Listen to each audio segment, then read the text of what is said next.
History in Middle-earth is shaped by fragile choices, moments where a single decision changed the fate of nations. Today we look at the second branch of What If Erebor Was Never Lost.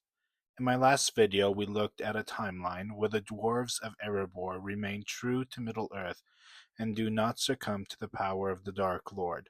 Now we look at the second and arguably more likely timeline, the one where Thor succumbs to the power of the ring and is corrupted by greed. With Smaug's defeat, the pride of Thror and his people grow unchecked. Believing themselves invincible, they mine and craft with a feverish intensity.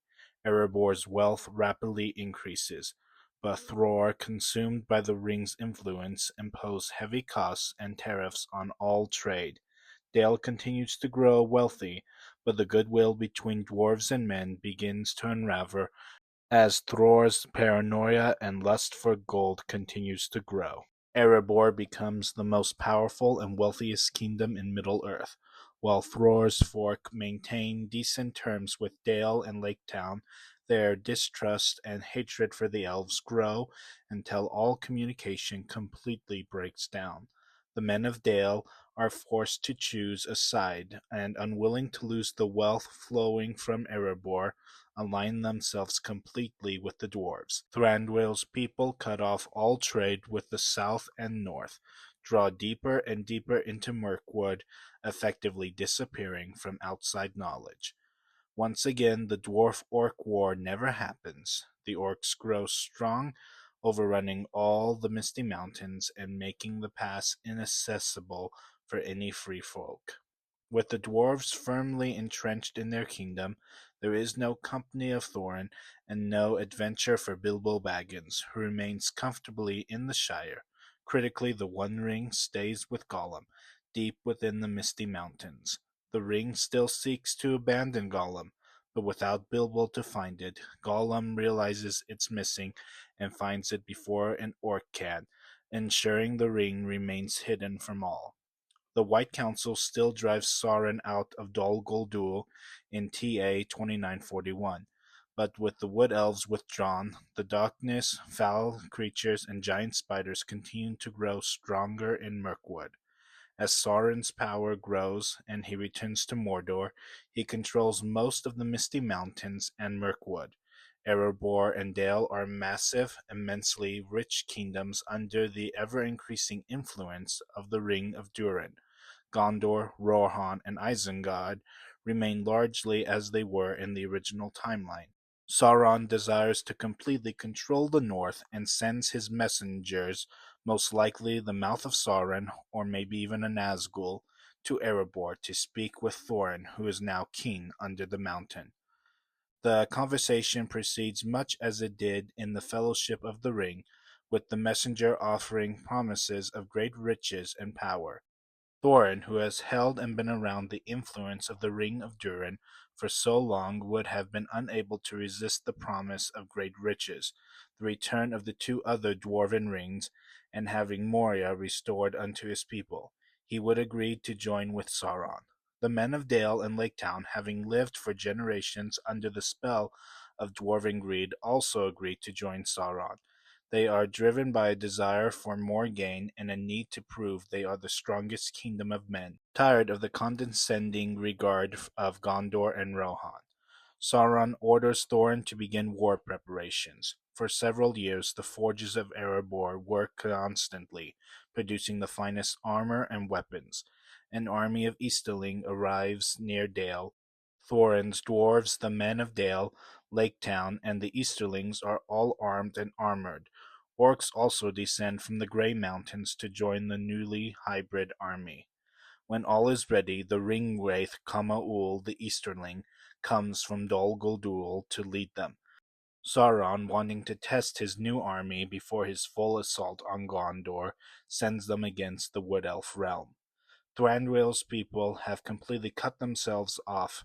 When Kamaul brings his massive multi-raced army to their gates, there is no one to help them. The gates, held by elfin magic, are overwhelmed by the power of Kamaul, a ring-wraith second only to the Witch King of Angmar. Kamaul sends the orcs in first to test the defenses. The orcs are cut down by elven arrows, but their lives are cheap. Kamaul then gives the signal, and Thorin leads his dwarves towards the gates. The elven arrows are useless against the thick enchanted mail and shields forged in Erebor. As the dwarves reach the bridge, elven spearmen charge out, only to be cut down by the arrows of the men of Dale and of Lake Town. A horrible battle commences inside the halls. The wood elves are skilled, but their lack of recent experience and inferior armor prove their undoing against the heavily armored dwarves. Gimli, fighting alongside his kin, kills Legolas. Thorin, in a fit of rage and greed, slays Thranduil. The elves of Mirkwood are no more. Pleased with the army's performance, Sauron begins his final preparations. On the same day, two armies march. The Witch King attacks Osgiliath, and the combined army of orcs, dwarves, and men, led by Kamaul, attack Lothlorien. The elves of Lothlorien prove more difficult. They engage the attackers in the woods, using their superior knowledge of the terrain. The battle is brutal for the dwarves and men, who cannot easily fight in the trees. During the battle, Dane Ironfoot is killed. Outraged by the death of his cousin, Thorin orders the trees to be burned. Within minutes, the great trees of Lothlorien are on fire. The orcs do not fear the flames, and the dwarven armor is enhanced to withstand immense heat. The elves withdraw to the city. Galadriel prepares to use the power of her ring, Nenya, to drive them out, but by this time it is too late. Thorin sends groups to start fires elsewhere, and orcs from Moria arrive to start fires on the northeast side. The whole of Lorien is engulfed in flames. Galadriel tries to stop the fire with her power, but wherever she quells one, another starts. As the trees burn, the armies press in. Once enough trees are destroyed to negate the elves' advantage, Thorin attacks the city. Driven by hatred for the elves and the death of Dane, Thorin shows no mercy. Harnessing the power of Durin's ring, Thorin is able to kill Celeborn. Galadriel, seeing her husband fall and her realm consumed, attempts to flee with a few of her people, but is met by Kamaul. In her distraction, she falls to Thorin's throne axe. With the Lord and Lady dead, Kamaul orders the complete destruction of everything. Thorin takes Galadriel's ring and gives it to Kamaul. Realizing the power he holds, Kamaul immediately rides his fell beast to Mordor. Leaving Thorin in command, he delivers Nenya to Sauron. Sauron, realizing his guess about the location of one of the elven rings was correct, sends Kamaul back with instructions to march on Rivendell, believing the other two to be there. During all of this, the Witch King has managed to take half of Osgiliath. Boromir and Faramir still manage to destroy the bridge, delaying the siege of Minas Tirith. Saruman, watching all of this through the Palantiri, openly pledges his allegiance to Sauron and begins preparing Rohan, who he has controlled for some time, to march.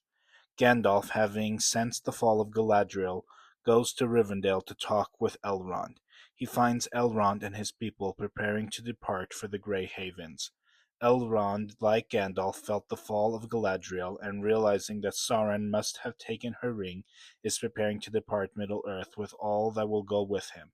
While they talk, they hear the sounds of a horn and then the cries of battle. Kamaul had marched his army through the mines of Moria, sending orcs to divert the Balrog away from the path of the main army, and had come swiftly through the lands to Rivendell. Goblins of the Misty Mountains also descend from the high pass to join in the fight. Thorin, now fully in command, orders the men of Dale and of Lake Town to shoot fire arrows into Rivendell. Gandalf's knowledge of fire helps to keep the flames in check, but the fire provides the distraction Thorin needs to prepare for a full assault. Before Thorin can give the order, his rear is attacked by Aragorn and his rangers. Aragorn, having received a cryptic warning from Gandalf, had arrived to aid the last elven refuge. Thorin, keeping his core forces of dwarves and men steady at the front, and leads the rest into battle against the Dunedain. Though skilled, the Rangers are horribly outnumbered, and their weapons can do little against the dwarven mail. Gandalf rushes to help, but he is overwhelmed.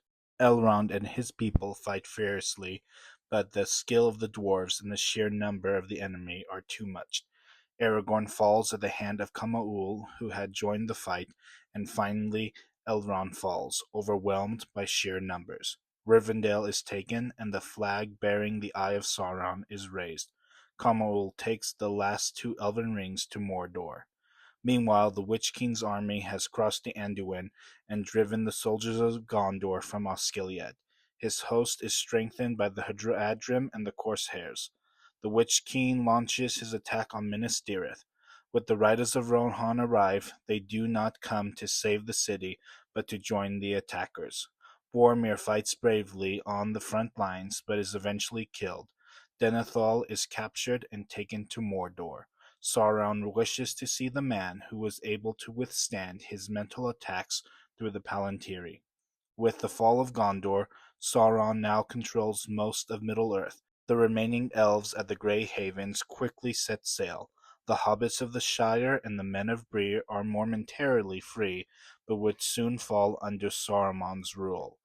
As promised, Sauron delivers the two remaining dwarven rings to Thorin, who now rules his people from his throne of Khazad-dûm. He gives the other two rings to Fili and Kili, naming Fili King of Erebor and Kili King of the Blue Mountains. With the three elven rings in his possession, Sauron is able to destroy the Balrog of Moria and deliver it up unto the dwarves. And thus we see that the wisdom of a king can lead to peace and joy, while the greed of a king can lead to destruction and captivity. Epilogue. Faramir and his small group of rangers trudged through the snows of the northwest of Middle-earth, returning back to their base of operation. Even though it had been 2 years since they established their base, he still had trouble finding it. The hobbits had done their work well, carving the base from several hills and connecting them with a network of tunnels, making it very difficult for anyone to spot it, even if they knew what they were looking for. Finally, Faramir spotted the mark and followed it to what appeared to be just another side of a hill that dominated the land. Raising his hand, Faramir gave a few swift knocks on the side of the hill. A moment later, a door designed to look like the side of the hill opened up. Faramir and his men stepped in, and the guard closed the door. Faramir's men headed down one of the passages, heading for one of the fires to warm themselves. Faramir went down another, coming to a large door that opened into the council room. Sitting at the table were all the leaders of the last remaining free people of Middle-earth, the four hobbits, Frodo, Sam, Merry, and Pippin, who had led their people in a desperate escape north when Saruman took over the Shire. Next to them sat his wife, Eowyn of Rohan, whose brother had refused to follow the agents of Saruman and was killed. She had fled with his men and their families into the wild, where Faramir had found them. Faramir had been away from Minas Tirith when it fell, and he and his rangers had retreated into the wild, where he had found Eowyn. On the other side of the table sat the newest and least trusted member of their group, Thorin Stormhelm, son of Dane Ironfoot. Thorin, having refused to follow his cousin after his father was killed, left the Iron Hills with as many dwarves as would follow him, having eventually traveled westward when they had heard rumors about the resistance against Sauron. Faramir did not fully trust Thorin yet, not after everything his people had done. Faramir wouldn't have even led him into the resistance if it had not been for their leader, who had vouched for his sincerity. Sitting at the head of the table was their leader, Arwen Evenstar, daughter of Elrond. At her side rested the reforged sword Narsil called Anduin, the Flame of the West, named by her father. Elrond had reforged the blade that was broken when he felt the defeat of Galadriel, and had sent Arwen to deliver it to Aragorn. Unfortunately, she missed him in the wild, and by the time she made it back to Rivendell, the battle was over. Arwen had then taken the sword of her fallen love and over the next 5 years gathered all those that were willing to fight. She had led them here to the northern Frostlands. As they started talking, there came a knock at their door. All of them instinctively reached for their weapons. Rising, Faramir opened the door, expecting to see their guards. Outside stood three old men, one dressed in brown and the other two in blue.